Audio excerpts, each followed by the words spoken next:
Si Jorge decía que no tenía difícil para hablar después de las intervenciones anteriores, yo creo que yo lo tengo mucho más todavía. Jodido se dice. Sí. Te oía Jorge, digo, no, de hecho,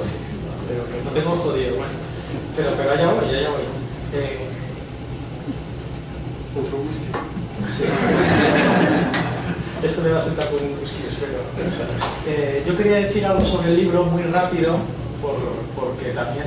y quizás esto es lo que sea una conversación, precisamente, cambiar tu intervención a lo que quieres decir a partir de lo que has dicho antes, ¿no? Sí. Entonces,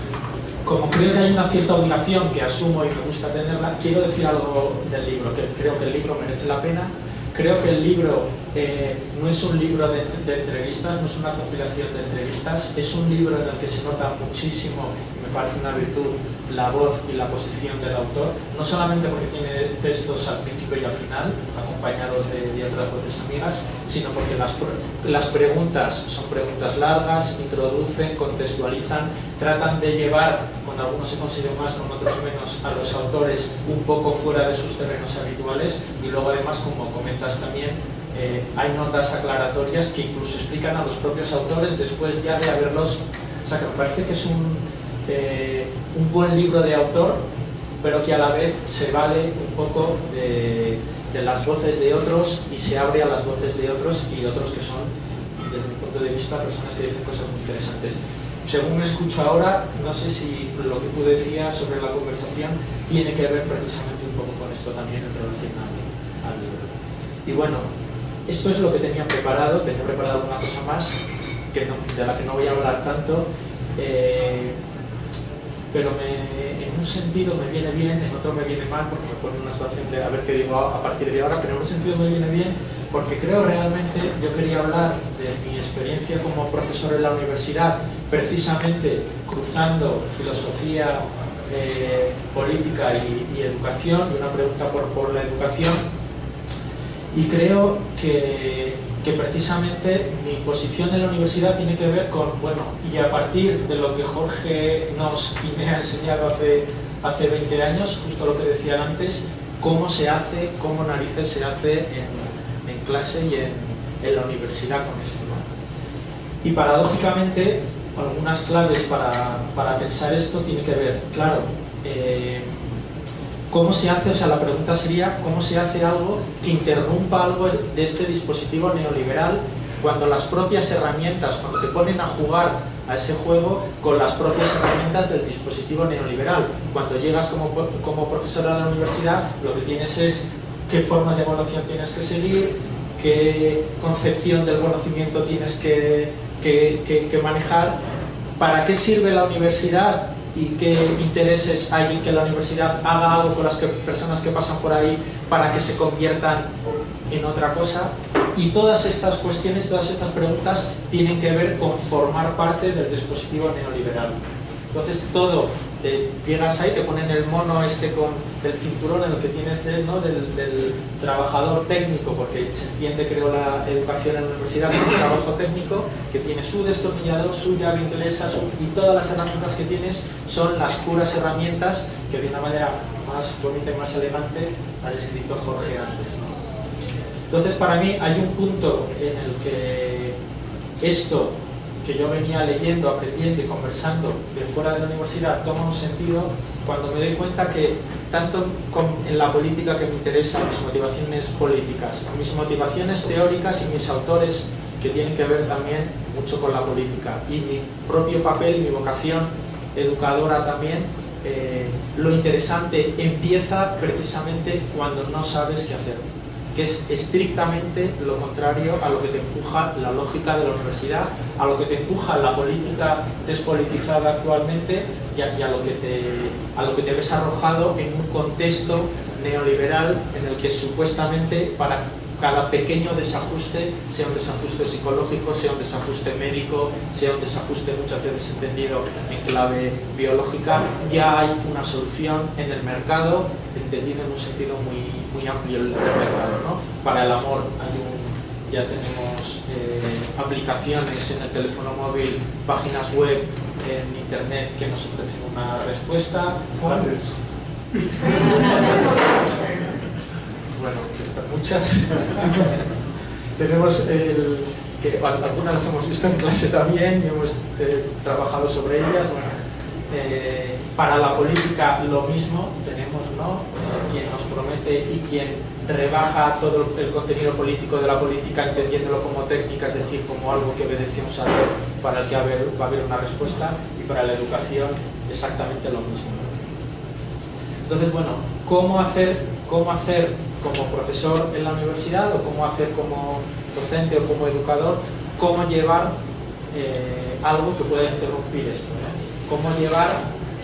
tu trabajo al punto en el que el conocimiento no tiene que ser suficiente, ¿no? En el que el conocimiento no vale y tiene que llegar el momento, vamos a decir, de la decisión del sujeto, que creo que es el momento también precisamente de la acción política, ¿no? Y creo que paradójicamente, y aquí sí voy a hacer un comentario muy relacionado con algo que aparece en el texto,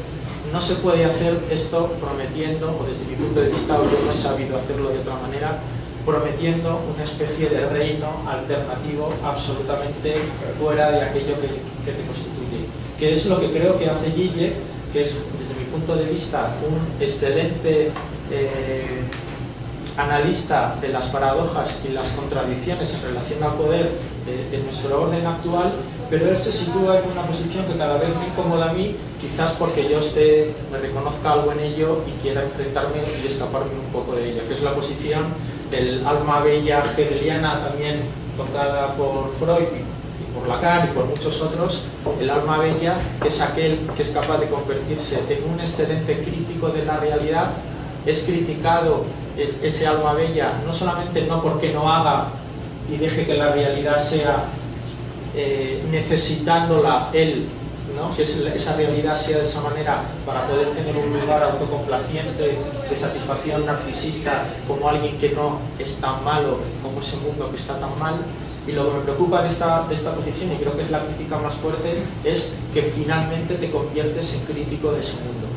porque necesitas que el mundo ahí fuera esté muy mal para tú poder tener un lugar para estar relativamente cómodo. Y creo que algo de eso está en algunas de las trampas que precisamente Zizek hace cuando señala algunas cosas en relación a la educación. Por ejemplo, cuando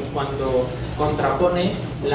el modelo o del maestro, la disciplina y la autoridad frente al modelo igualitarista de la democracia de los progres de hoy en día.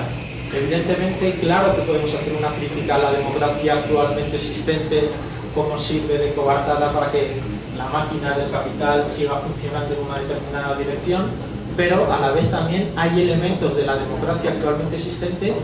el relato plebeyo de que las decisiones están del lado de la gente, de que la gente puede ser capaz de en algún sentido organizar y mandar sobre sus propios procesos. Hay algo de la propia democracia que nosotros podemos rescatar y utilizar hoy en día. ¿Por qué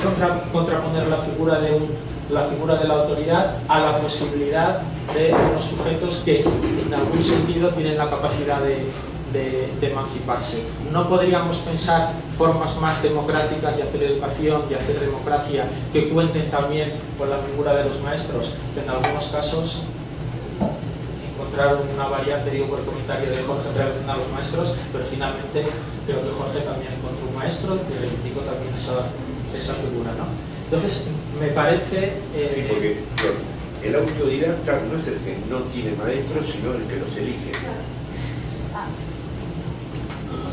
Sí, creo además que hay algo de la lógica de nuestro tiempo, y esto también lo hemos hablado años atrás, de la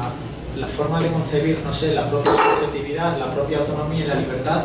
como algo que supone no mantener ninguna deuda simbólica con alguna figura de autoridad, como no deberte nada a nadie y autoempezar todo por ti mismo de nuevas, como si eso fuera posible, como si uno no trajera vía deseo, vía lo que sea, siempre alguna deuda con alguna otra autoridad simbólica, ¿no? Bueno, simplemente me parecía que en el texto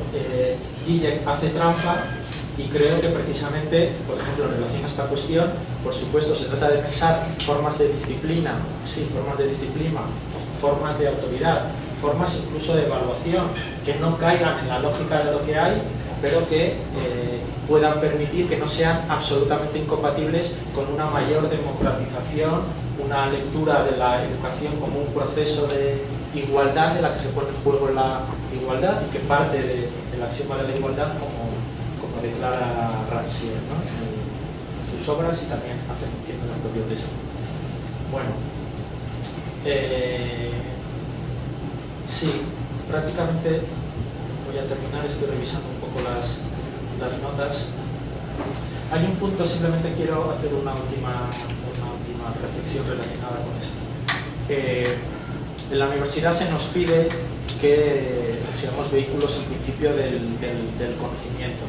En relación a la política, se le pide a la política y se pide a los políticos que haya solución efectiva de los problemas. Y la propia lógica del sujeto de nuestro tiempo es un sujeto que tiene que saber, que tiene que estar siempre a la altura de los impases y que tiene que estar siempre en una suerte de revolución permanente, encontrando soluciones para las dificultades, ¿no? Entonces, creo que hay algo de esta ola y de esta exigencia y de este mantenerse en la cresta de la ola de lo que es muy difícil que nos podamos sustraer, pero creo que precisamente la educación, el pensamiento, la posibilidad del pensamiento que nos aporta no solamente la filosofía, pero también la filosofía y la política, no en el sentido de la política de los partidos, sino en el sentido de problematización, de aperturas de interrogación sobre lo que hay y sobre todo de apertura de la posibilidad de que haya otras posibilidades diferentes, tiene que ver precisamente con trabajar y situarse no en la cresta de la ola, sino estando en la misma ola, trabajar quizás precisamente en el valle de la ola, donde se puede hacer surf y podemos tratar de navegar ahí y de participar de la ola, pero de otra manera.